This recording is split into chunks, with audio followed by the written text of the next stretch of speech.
داخل ہو گیا محل کے اندر، اور نعمان بن بشیر کے سامنے جب اس نے نقاب اتارے وہ حیران ہو گیا کہ یہ کیسا شیطان آدمی، میں تو سمجھ رہا تھا کہ حسین آ گئے، ہم تو سمجھے تھے یہ تو ابن زیاد ہے، بولو۔ اس پر اس نے معزولی کا فرمان دکھا دیا کہ یزید نے تمہیں معزول کر دیا نعمان بن بشیر کو، اور مجھے گورنر بنا دیا عراق کا، مجھے گورنر بنا دیا عراق کا۔ اس نے عراق کا گورنر بنتے ہی سب سے پہلے تمام سرداروں کو جمع کیا، کیا؟ جو بوڑھا تھا اس کو دولت سے خرید لیا، جو جوان تھا اس کو عورت سے خرید لیا، خوبصورت لونڈی پیش کر دی، سرداروں کو سردار خرید لیے کہ تم نے اپنے اپنے قبیلے کو مسلم بن عقیل کی بیعت سے فارغ کر دینا۔ انہوں نے حامی بھر لی، تجوریوں کے دروازے کھل گئے، اس نے لونڈیاں باندیاں تقسیم کی، جو جوان سردار تھے بک گئے دنیا کے کتے، امام کا ساتھ چھوڑ دیا، امام حسین کا، اور سفیر حسین حضرت مسلم بن عقیل کی بیعت توڑتے چلے جا رہے۔ اب حضرت مسلم بن عقیل کو خبر نہیں کہ اندر کھاتے کیا ہو رہا ہے، اندر کھاتے ہوا یہ کہ یہ جو ابن زیاد تھا اس نے تمام سرداروں کو دعوت دی، کیا؟ لیکن ایک سردار ملنے نہیں آئے، حضرت ہانی بن عروہ، یہ عظیم صحابی تھے، عظیم صحابی رسول ہے حضرت ہانی بن عروہ رضی اللہ تعالی عنہ، وہ ملنے نہ آئے۔ اس نے پوچھا بھی ہانی ہی مجھے ملنے آیا، لوگوں نے کہا کہ وہ بیمار ہے، کیا ہیں؟ آپ نے عذر پیش کیا کہ میں بیمار ہوں۔ اصل عذر یہی تھا کہ آپ کے گھر میں اب جیسے ہی ابن زیاد آیا تھا، چونکہ مختار ثقفی پہلے ہی مشہور تھا نا اہل بیت کی دفاع کی وجہ سے، اس لیے حضرت مسلم بن عقیل نے جگہ بدل لی اور حضرت ہانی کے گھر پناہ لے لی۔ کہاں بولیے؟ بولیے نا، حضرت ہانی کے گھر میں پناہ لے لی، حضرت ہانی کے گھر میں رہ رہے، تو حضرت ہانی نہ ملنے گئے۔ ابن زیاد نے کہا اچھا وہ بیمار ہے تو اسے کہو کہ آج شام میں اس کا پتہ کرنے آؤں گا، عیادت کرنے آؤں گا۔ بڑا مکار آدمی تھا، چلاک آدمی تھا۔ اچھا اب حضرت ہانی نے اس کی کرسی لگوائی پردے کے پیچھے، کہاں؟ اور حضرت مسلم بن عقیل سے کہا کہ یہ لعین جیسے ہی یہاں بیٹھے گا نا تو میں پانی مانگنے کے بہانے کھانسوں گا اور کہوں گا پانی پانی پانی، تو تم پیچھے جلدی سے آنا اور تلوار مار کے اس کا سر کاٹ دینا، تلوار کا ایک وار کر کے، بولو نا، سر کاٹ دینا۔ حضرت مسلم نے کہا ٹھیک ہو گیا، طے ہو گیا۔ اب ابن زیاد آیا، اس کرسی پہ بیٹھا، حضرت مسلم بن عقیل تلوار لے کے پہلے ہی کھڑے ہوئے پردے کے پیچھے، کہاں؟ پردے کے پیچھے۔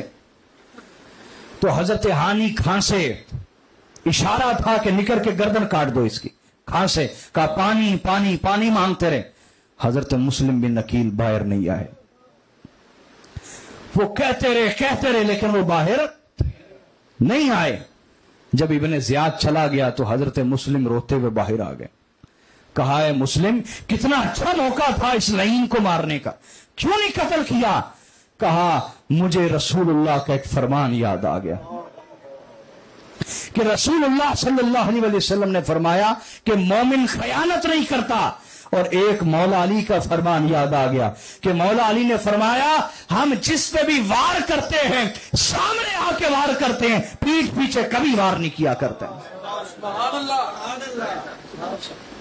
تو آج میں پیٹھ پیچھے وار کرتا یہ تو مر جاتا، لیکن میں اپنے جد امجد کا سامنا نہ کر پاتا، لہذا میں نقصان تو قبول کر سکتا ہوں لیکن رسول اللہ کا عطا کردہ اصول اور مولا کائنات کا عطا کردہ اصول اس کو پامال کر سکتا۔ دیکھو یہ ہے اہل بیت جو اپنا نقصان تو قبول کرتے ہیں، اپنے اصولوں کو نہیں توڑتے، اصولوں کو۔ حاضرین، اس کو شک ہو گیا ابن زیاد کو کہ مسلم یہیں پہ ہیں، اس نے نا اپنا ایک غلام بھیجا، اس کو 40,000 شامی دینار دیے، 40,000۔ وہ بھیس بدل کے مسجد آیا اور لوگوں سے کہنے لگا کہ میں عاشق اہل بیت ہوں، میں اہل بیت کا بہت بڑا عاشق ہوں، تو میں نے ان کی خدمت کرنی ہے۔ امام مسلم بن عقیل، حضرت امیر مسلم بن عقیل کہاں ہیں؟ میں نے ان کی خدمت میں یہ نذرانہ پیش کرنا ہے۔ یاد رکھو یہ جو بیوقوف دوست ہوتے ہیں کیا ان سے عقل مند دشمن بہتر ہوتا ہے. بیوقوف دوست نقصان کرتا ہے ہمیشہ. حضرت امیر کی جان کو خطرہ بھی تو آپ کے امیر کی جان خطرے میں اور اس بیوقوف نے بغیر چھان پھٹک کیے اس شخص کو اپنے ساتھ لے آیا. جب وہ لے آیا تو حضرت مسلم بن عقیل ناراضگی سے آپ نے اس کو دیکھا کہ یہ کون ہے. اس نے کہا جی میں آپ کا بڑا عاشق ہوں ماننے والا ہوں میں شام سے آیا ہوں یہ 40,000 شامی دینار لایا ہوں.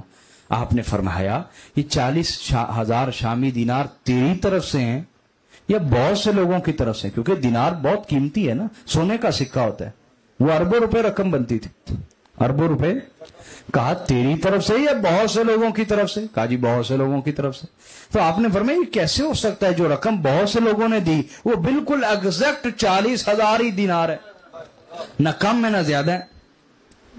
دیکھو حضرت مسلم بن عقیل آپ پہچان گئے کہ یہ کوئی جاسوس ہے یہ کوئی سمجھ آ رہی ہے. اس پر وہ تھوڑا اگر مگر اس نے کیا تو جلدی سے اجازت لی اور چلا گیا. حضرت مسلم کو سمجھ آ گئی کہ یہ جاسوس تھا. آپ نے اپنا گھر تبدیل کر لیا گھر فوری. اب اس نے جا کے مخبری کر دی کہ ہانی بن عروہ نے مسلم بن عقیل کو پناہ دی ہوئی تھی.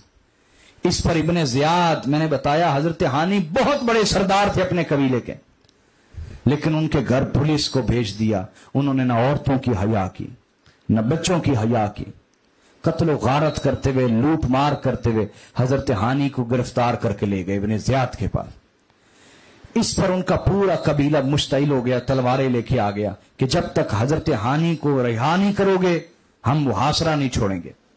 اس پر جو قاضی شریح تھا کون اس نے بڑے کام خراب کیے ہیں یاد رکھو. قاضی یہ نام یاد رکھنا نہیں یہ مولا علی کے زمانے میں تھا قاضی تھا لیکن بعد میں یہ امویوں سے مل گیا تھا.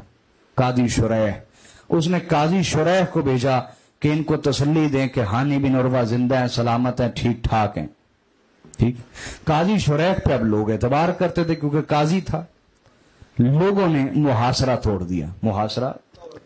اس پر حضرت مسلم بن عقیل نے کہا کہ ایسا نہ کرو اگر حضرت ہانی آزاد نہیں ہوتے تو ہم میں سے کوئی بھی آزاد نہیں.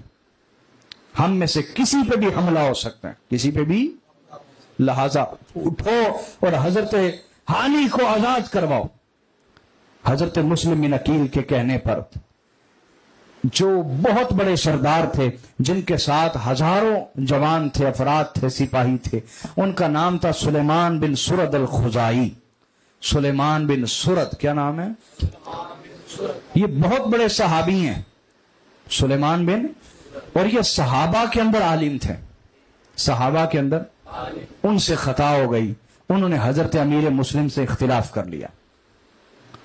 یہ جو بعد میں اہل بیت کا دفاع اور اہل بیت کا انتقام لینے کے لیے جو سب سے پہلے تحریک بنی تھی وہ حضرت سلیمان بن سرد نے بنائی تھی. ان کو کہا جاتا تھا توابون. کیا کہا جاتا تھا؟ اور اہل بیت کے غم میں رونا اور گریہ کرنا اور آنسو بہانا یہ تحریک کس نے بنائی تھی؟ حضرت سلیمان بن سرد نے. کس نے بولو؟ وہ اسی طرح لوگوں کو اکٹھا کرتے اور لوگوں کو کہتے کہ انتقام کے لیے کھڑے ہو.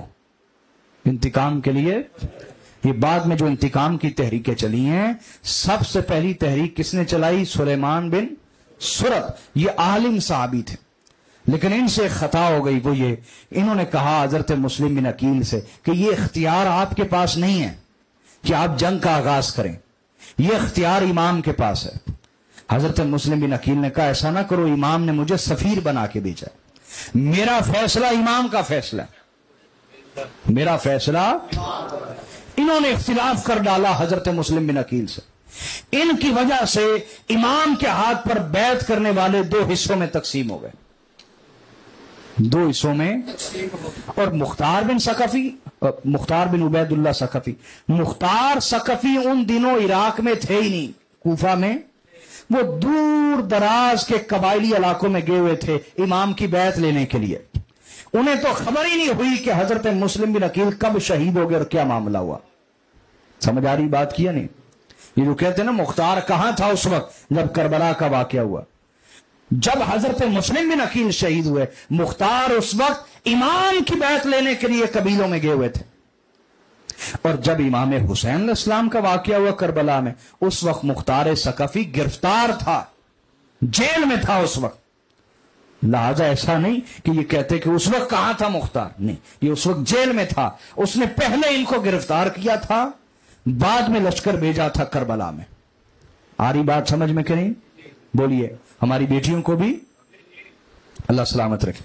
تو سنیے، حضرت مسلم بن عقیل نے فرمایا کہ قیام کرو، یہی وقت ہے، اگر یہ مضبوط ہو گیا ابن زیاد تو پھر ہماری تحریک ٹوٹ جائے گی، ہماری تحریک۔ اور حضرت مسلم بن عقیل کا فیصلہ درست تھا۔ جیسے ہی آپ نے قیام کیا تو 4000 افراد، 18,000 میں سے کتنے وہ تلواریں لے کے آپ کے ساتھ چل پڑے۔ اب خواتین کی سننے والی بات ہے، اللہ پاک نے خواتین کو بہت بڑی طاقت سے نوازا ہے، اور وہ طاقت کیا ہے؟ اپنی بات سمجھانے اور منوانے کی طاقت۔ ایک خاتون جب طے کر لیتی ہے نا کہ میں نے یہ بات منوانی ہے، یہ اللہ نے اس کو صلاحیت دی ہے، مرد اس کو ماننے کے لیے مجبور ہو جاتا ہے، اللہ نے اس کو ہر طرح کی صلاحیت دی۔ اب عورت اپنی یہ خوبی، یہ صفت، یہ اختیار، یہ قدرت خیر کے لیے استعمال کرے تو وہ حسینی عورت بن جاتی ہے، شر کے لیے استعمال کرے تو وہ یزیدی عورت بن جاتی ہے۔ امام مسلم بن عقیل اور حضرت امیر مسلم بن عقیل کا جو قیام ہے وہ توڑنے والی در حقیقت خواتین تھی۔ کون تھی؟ عورتیں تھی، خواتین تھی، جنہوں نے اس قیام کو کمزور کر دیا، ناکام کر دیا۔ ہوا یوں کہ ابن زیاد نے، اب یہ 4000 کے لشکر نے جب گھیر لیا ابن زیاد کے محل کو، محاصرہ کر لیا، اور مطالبہ ایک ہی تھا کہ حضرت ہانی کو آزاد کرو، حضرت ہانی کو۔ اس پر اس نے کیا کیا؟ اس نے وہ جو سردار بکے ہوئے تھے نا، کیا بکے ہوئے سردار، ان کو پیچھے بھیجا ان کی خواتین کے پاس، ان کی خواتین کو ڈرایا، کسی کو لالچ دیا، کسی کو ڈرایا، کسی کو خرید لیا، کسی کو ڈرایا کہ شام سے ایک لشکر آ رہا ہے، اگر آپ نے مسلم بن عقیل کا ساتھ دیا تو سب مارے جائیں گے، آپ کے بچے مارے جائیں گے، یہ ہوگا وہ ہوگا، جھوٹ بولتے رہے۔ اس پر خواتین مشتعل ہو کے نکل پڑی۔ یاد رکھو، کربلا میں جو قربانیاں ہیں ان کے پیچھے بھی خواتین ہیں۔ طاقت کن کی ہے؟ نہیں سمجھ آئی بات کی؟ اور حضرت مسلم بن عقیل کی تحریک کی ناکامی کے پیچھے بھی خواتین ہیں۔ خواتین کو اپنی طاقت کا اندازہ ہونا چاہیے۔ اگر ایک عورت حسینی بن جائے وہ پورے خاندان کو حسینی بناتی ہے، اور اگر ایک عورت یزیدی ہو جائے وہ پورے خاندان کو یزیدی کر دے گی۔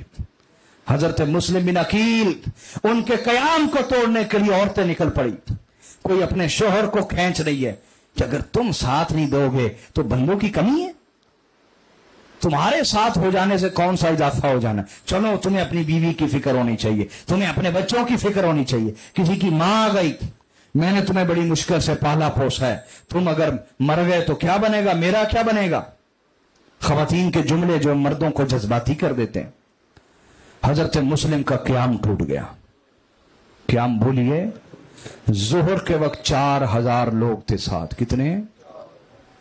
اور عصر کے وقت صرف 30 افراد رہ گئے۔ آپ انہیں بار بار پکارتے، کیا تم وہی نہیں جنہوں نے موت کی بیعت کی ہے میرے ساتھ، شہادت کی بیعت کی ہے میرے ساتھ؟ لیکن کوئی کسی کی خاتون بیٹے کو لے کے جا رہی، کسی کی بھائی کو، کسی کی شوہر کو، وہ عورتیں بھی مر گئیں، وہ آپ بھی مر گئے، وہ بچے بھی مر گئے، زندہ ہے تو آج حسین زندہ ہے۔ کاش یہ سمجھ اللہ دے دے کہ اگر ہم اہل بیت کا ساتھ نہیں دیں گے تو کیا 1000 سال جی لیں گے؟ اور 1000 سال بھی کوئی جیا ہو تو اس کے بعد تو پھر بھی موت ہی ہے۔ حضرت مسلم کا قیام ٹوٹ گیا، 30 افراد رہ گئے۔ مغرب تک کیا صرف 10 افراد ساتھ تھے۔ کتنے؟ حضرت مسلم بن عقیل کے ساتھ کتنے افراد رہ گئے؟ بولو۔ مغرب کی نماز آپ نے کوفے کی مسجد میں پڑھائی تو دعا کی، امیر مسلم نے